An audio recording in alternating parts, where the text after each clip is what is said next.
For nearly 5 millennia, a singular story has dominated our understanding of one of humanity's most awe-inspiring achievements, the Great Pyramid of Giza. We've been told Pharaoh Khufu, ruler of Egypt's 4th dynasty, commissioned this colossal monument as his eternal tomb, constructed in a mere 20 years by vast armies of workers wielding nothing but primitive copper chisels, ropes, and sheer determination. It's a narrative of incredible human effort, a testament to ancient ingenuity. But what if this story, repeated in countless textbooks and documentaries, is fundamentally flawed? What if the evidence we've been presented with is incomplete, misinterpreted, or even deliberately obscured? The closer we scrutinize the facts, the more the cracks in this official narrative widen, revealing a profound mystery buried not just beneath the sands of time, but potentially guarded by powerful interests within the very field tasked with uncovering the past. The secrets locked within the Great Pyramid may hold the key to rewriting not just Egyptian history, but our entire understanding of early human civilization. Let's begin with the foundation of the mainstream story: Khufu's ownership and the pyramid's purpose as a tomb, in a civilization renowned for its meticulous record-keeping, chronicling everything from grain harvests and tax records to royal decrees and elaborate religious rituals. The silence surrounding the construction of its single greatest monument is deafening. There exists no contemporary inscription, no stela, no definitive written record from Khufu's reign, circa 2589 to 2566 BC, that explicitly states Khufu built this pyramid. The sole evidence linking him comes from much later disputed markings inside the structure, discovered centuries after its initial exploration. Cartouches bearing Khufu's name found in relieving chambers above the king's chamber, revealed only after dynamiting through limestone blocks in the 19th century, are often cited. However, their authenticity and context remain debated. Could these marks represent later restorations, graffiti, or even deliberate misdirection? If Khufu truly built it as his eternal monument, why isn't his name and glory proclaimed loudly and publicly everywhere? The supposed purpose, a royal tomb, presents even greater contradictions. Compare the Great Pyramid to any other known Egyptian royal tomb, from the modest mastabas of the early dynasties to the elaborate hieroglyph-covered chambers of the Valley of the Kings. What do they all share? Elaborate funerary texts, like the Pyramid Texts or Book of the Dead, grave goods, furniture, jewelry, statues, offerings, and crucially, the physical remains of the pharaoh were clear evidence of their placement, like a sarcophagus. Now enter the Great Pyramid. The stark, unadorned granite walls of the king's chamber hold only an empty, lidless, uninscribed granite coffer. No sarcophagus lid, no mummy, no grave goods of any kind, no funerary text, no inscriptions glorifying Khufu. The queen's chamber is similarly bare. This profound emptiness is unique. If this was Khufu's tomb, why was it never used? Or was it never intended for that purpose at all? The sheer lack of funerary context screams that we are missing something fundamental. The pyramid's physical perfection is staggering. Its base is level to within less than an inch across 13 acres. Its sides are aligned almost perfectly to the cardinal points with an error margin of just 3 arc minutes, a fraction of a degree. A feat requiring sophisticated astronomical knowledge and surveying techniques far beyond simple ropes and stakes. The blocks themselves, particularly the immense granite monoliths within the king's chamber weighing 50 to 80 tons, each show evidence that baffles modern engineers. Engineers like Christopher Dunn have meticulously documented tool marks suggesting advanced machining. Granite and diorite cores drilled out with such consistent rotational speed and pressure that they exhibit spiral grooves indicating a feed rate and tool hardness incompatible with handheld copper drills and sand abrasives. The cores show no sign of the wobble or irregularity expected from primitive methods. Grooves in hard stone like granite suggest the use of saws with teeth spaced incredibly close together, implying a technology capable of immense sustained force and incredible precision, not pounding with diorite balls. The mating surfaces of massive granite blocks in the king's chamber and the Serapeum at Saqqara often linked stylistically and technologically, achieve near optical flatness and joints so tight that a razor blade cannot be inserted. Modern experiments attempting to replicate these finishes with copper tools and sand on smaller granite samples result in shattered tools, minimal progress, and surfaces nowhere near the ancient precision. Constructing the intricate network of descending and ascending passages, chambers, and the grand gallery deep within a mountain of stone would have required consistent, powerful lighting. The traditional explanation, flaming torches or oil lamps, leaves a conspicuous absence: soot. Extensive examinations of the ceilings and upper walls of these confined spaces reveal no significant traces of soot or smoke residue. If torches or lamps were the primary light source for years of construction deep inside the pyramid, the buildup of soot should be undeniable and pervasive. Its absence is a glaring anomaly. How do they see? Reflective surfaces? Some form of advanced lighting technology? Or does this point to a construction method or sequence we haven't considered? Standing sentinel before the pyramids, the Great Sphinx presents its own enigma, one that directly challenges the established timeline. Mainstream Egyptology attributes the Sphinx to Pharaoh Khufu's son, dating it to c. 2500 BC. However, in the early 1990s, geologist Dr. Robert M. Schoch, Boston University, and independent researcher John Anthony West brought a radical hypothesis. They focused not on style or inscriptions. There are none contemporary on the Sphinx itself, but on the weathering patterns on the Sphinx and, crucially, the walls of its enclosure pit. Schoch identified deep vertical fissures and undulating rolling profiles on the limestone bedrock of the enclosure walls. This type of weathering is diagnostic of prolonged heavy rainfall runoff. It is distinctly different from the horizontal weathering caused by wind and sandblasting seen on structures known to be from dynastic Egypt. Wind/sand erosion creates horizontal scouring and pitting, not deep vertical channels and rounded undulating surfaces. This is the crux. The last period in which the Giza Plateau experienced significant, sustained rainfall capable of causing this type of erosion was during the Neolithic subpluvial, ending roughly between 5000 BC and 3000 BC. However, Schoch argued the depth and nature of the erosion suggested it began much earlier, potentially placing the Sphinx's core structure back to 700 BC, 5000 BC, or even earlier. The heaviest rainfall capable of causing such deep runoff channels occurred at the end of the last ice age, around 10,000 BC, 900 BC. This implies the Sphinx, or at least its core body carved from the natural limestone outcrop, predates dynastic Egypt by thousands of years. Egyptology largely dismissed Schoch's findings, often attacking West personally rather than engaging directly with the geological evidence. The implications, however, are seismic.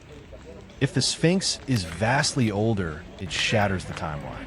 It suggests a sophisticated culture capable of monumental sculpture existed in Egypt millennia before the rise of the pharaohs. Who carved it? What happened to this culture? Did the dynastic Egyptians merely discover, modify, like recarving the head, and adopt this ancient monument? The water erosion on the Sphinx enclosure is not just an anomaly, it's a potential chronometer pointing to a forgotten epoch. The mysteries aren't just on the surface or in the known chambers. Hidden voids and blocked passages within the pyramid itself hint at secrets deliberately kept from view, often under the watchful eye of those controlling access. German engineer Rudolf Gantenbrink designed a small, agile robot, Up You Out 2, to explore the narrow, steeply ascending air shafts in the Queen's Chamber, previously thought symbolic or unfinished. Crawling 65 meters up the southern shaft, his robot's camera revealed something astonishing.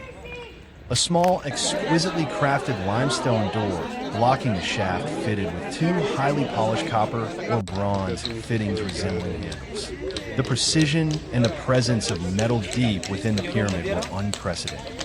Just as excitement peaked and Gantenbrink planned the next phase, Egyptian authorities, under the jurisdiction of Dr. Zahi Hawass, then director of the Giza Plateau, abruptly shut down the project.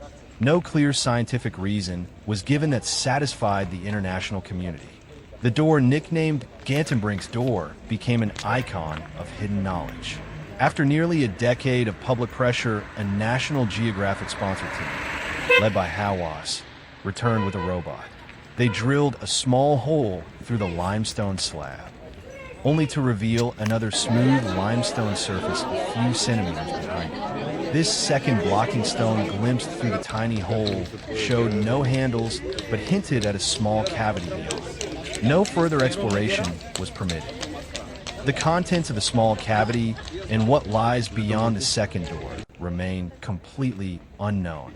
Why block further investigation at this critical juncture? The scan pyramids project an international collaboration using non-invasive techniques employed muon tomography. This advanced technology uses cosmic ray muons, passing through stone differently than air, to map density voids within large structures. Their findings sent shockwaves through archaeology. The discovery of a massive, previously unknown void situated directly above the Grand Gallery. Dubbed Scan Pyramid's Big Void, this chamber is estimated to be approximately 30 meters, 100 feet, long with a cross-section similar to the Grand Gallery itself. Its purpose, contents, and access points are complete mysteries. It represents the largest internal structure found in the pyramid since the 19th century. Despite the significance, requests for physical exploration via endoscopic cameras or minimally invasive techniques have been consistently denied or stalled by Egyptian authorities. Dr. Zahi Hawass is an undeniable force in Egyptology. As Secretary General of Egypt's Supreme Council of Antiquities, SCA, and later as Minister of State for Antiquities Affairs, he wielded unprecedented power for decades over access to sites, granting excavation permits, controlling the narrative, and managing media relations. While instrumental in promoting Egypt's heritage globally and securing funding, his tenure is equally marked by controversy. Hawass maintained strict, often personalized control over who could research at Giza. Researchers proposing alternative theories, like Robert Bauval, Graham Hancock, John Anthony, West Robert Schock, frequently reported being denied permits or facing intense pressure and public ridicule. Hawass was famously confrontational and dismissive of any challenge to the established Khufu narrative or the conventional timeline, often labeling proponents as pyramidiates or fabricators without robust counterarguments to the specific evidence presented, like Schock's erosion data or Dunn's tool mark analysis. The abrupt halting of Gantenbrink's project and the subsequent lack of follow-up on the second door, coupled with the resistance to exploring the big void, occurred under his administrative purview. While reasons cited include preservation concerns or waiting for better technology, the consistent pattern fuels suspicion that findings potentially disruptive to the orthodox narrative were actively suppressed. Hawass cultivated a larger-than-life media persona. Critics argued this concentrated attention and control on him personally, potentially sidelining other Egyptian and international scholars and making the field overly dependent on his approval. Faced with these anomalies and the resistance to exploring them, alternative theories have emerged proposing radically different origins and purposes for the Giza monuments. While often labeled fringe, they grapple directly with the physical and chronological puzzles. Bauval noticed that the three main Giza pyramids align remarkably with the three stars of Orion's belt, Alnitak, Alnilam, and Taka, in the constellation Orion. However, the correlation isn't perfect for Khufu's time. Bauval argued that the precise match occurs when projecting the stars' positions back to approximately 10500 BC. He further linked the Nile to the Milky Way and other pyramids to surrounding stars. Why 10500 BC? Bauval and Hancock, in Keeper of Genesis, suggest this era represents the first time Zep Tepi, in Egyptian myth, a golden age when gods walked the earth. They propose the Giza complex is a monumental star clock or memorial built to encode this ancient sacred date, potentially by civilization existing then and only later co-opted by dynastic Egyptians like Khufu. The theory suggests sophisticated long-term astronomical observation and a motive far beyond mere tomb building. Building on the Sphinx erosion evidence and Bauvel's astronomy, this theory posits that a sophisticated, potentially global civilization flourished during the late Ice Age, c. 12,000 plus years ago. This civilization possessed advanced knowledge of astronomy, architecture, engineering, and potentially navigation. A cataclysmic event likely linked to the Younger Dryas period, a sudden brutal return to Ice Age conditions c. 12,800 to 11,600 BC, possibly caused by comet impacts, devastated this civilization, fragmenting it and plunging survivors into a dark age. The Giza Plateau and sites like Göbekli Tepe in Turkey dated to 9600 BC are seen as remnants of this lost world. The dynastic Egyptians, emerging millennia later, inherited fragments of this knowledge, revered the ancient sites, like the Sphinx, and built upon them, like Khufu's pyramid, attributing their origins to gods or demigods, like Osiris or Thoth. This explains the sudden appearance of sophisticated culture in Egypt, the anomalous dating of the Sphinx core, the astronomical encoding, and the advanced stonework seemingly impossible with Bronze Age tools alone. Dunn, focusing purely on the engineering evidence, argues that the tool marks and precision found within the Great Pyramid and other Old Kingdom sites, like the Serapeum boxes, demand the use of machinery. He proposes the ancient Egyptians, or their predecessors, possessed technologies we might not fully understand or have lost, such as using resonant vibrations to fracture stone along precise lines with minimal force, utilizing lathes, milling machines, or diamond-tipped tools powered by means unknown, perhaps water mechanical gearing or even acoustics. The controversial theory, proposed by Joseph Davidovitz, that some pyramid blocks, particularly the softer limestone ones, were cast in situ using a form of ancient concrete, explaining perfect fits and lack of quarry marks. Dunn focuses more on the undeniable machining of hard stones like granite. Dunn suggests the pyramid's internal structure, with its resonating chambers and shafts, might have functioned as a power plant or energy transducer, harnessing geological and atmospheric energies. While highly speculative, it stems from trying to explain the structure's complexity and precision from an engineering perspective. If the evidence for anomalies is compelling, why the fierce resistance from mainstream Egyptology? The current timeline of Egyptian history, meticulously built over 2 centuries of scholarship, is a vast, interconnected edifice. Accepting that the Sphinx is 5,000 plus years older, or that the pyramids encode pre-dynastic astronomy, or that advanced technology was used doesn't just add a footnote, it potentially collapses the entire foundational structure. Reworking textbooks, museum exhibits, academic careers, and decades of published research is a monumental, unsettling task. Mainstream archaeology relies heavily on stratified context pottery, typology, carbon dating, difficult on stone, and textual evidence. Theories like the lost civilization often rely on interpreting myths, astronomical correlations, geological analysis, sometimes outside traditional archaeology, and anomalies within the established record. This interdisciplinary approach is viewed with skepticism by specialists trained in conventional methods. The lack of conclusive proof, like an inscribed plaque saying built in 10500 BC by Atlanteans, allows Orthodox scholars to dismiss alternatives entirely. Ancient Egypt is a cornerstone of modern Egyptian national identity and a vital source of tourism revenue. The narrative of the pyramids as the pinnacle of early dynastic Egyptian achievement is deeply ingrained, suggesting they might be the product of a much older, unknown culture, or that dynastic Egyptians merely inherited them, can be perceived as diminishing Egypt's unique legacy. Hawass's personal dominance and combative style amplified the resistance. His control over permits and media access effectively marginalized alternative voices for decades, creating an environment where challenging the orthodoxy became professionally risky. His dismissal often became the mainstream's dismissal by default. Legitimate alternative research often gets lumped in with truly outlandish claims. Ancient alien psychic powers. Academics fear engaging with any alternative theories will lend credibility to the entire spectrum of pseudo-archaeology, damaging their own credibility. The Great Pyramid of Giza stands not just as a monument to the past, but as a silent challenge to our understanding of history. The anomalies are real. The missing inscriptions, the empty tomb, the impossible precision, the water-worn Sphinx, the sealed chambers, the hidden void.